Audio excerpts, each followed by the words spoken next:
What's the most expensive hug you've ever given? Alright, so this is going to sound insane, but bear with me. The most expensive hug I ever gave ended up costing me way more than I ever imagined, and honestly, it changed my life. A few years ago, I was working a pretty dead-end job at a corporate law firm. Just grinding away, hoping to save up for a trip or something, when my childhood best friend Lana suddenly dropped into my life out of nowhere. We hadn't talked in like 5 years. She was someone I'd never imagined would reappear back in high school.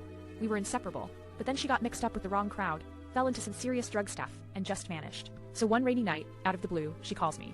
Her voice shaking, barely hanging on, like she needed a lifeline. Turns out, she'd gotten clean recently, and was trying to rebuild.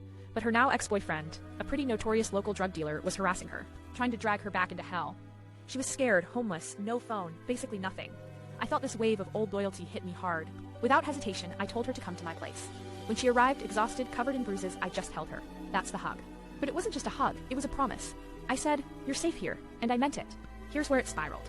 The ex found out she was with me, and that hug, that simple act of me, sheltering her, lit a firestorm. The next day, my car windows were smashed. I found threatening notes tucked under my windshield wipers. And I swear, one night, I caught someone lurking outside my apartment. But instead of backing down, I doubled down. I started pressing charges, working with the police, and even hired a lawyer, which was crazy expensive given my salary.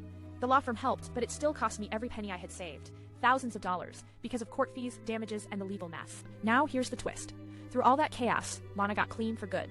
She stayed at my place, started therapy, and slowly rebuilt her life. A year later, she landed a steady job, moved out, and is now one of the strongest people I know. The hug that once made me a target was the spark that saved her, and in a way saved me from letting life turn me into someone cold or apathetic. So yeah, that hug cost me thousands, stress, a few sleepless nights, and put me in the crosshairs of some dangerous people. But it also brought this crazy, beautiful redemption story I never expected. Sometimes the most expensive hugs end up being the most priceless investments of your heart.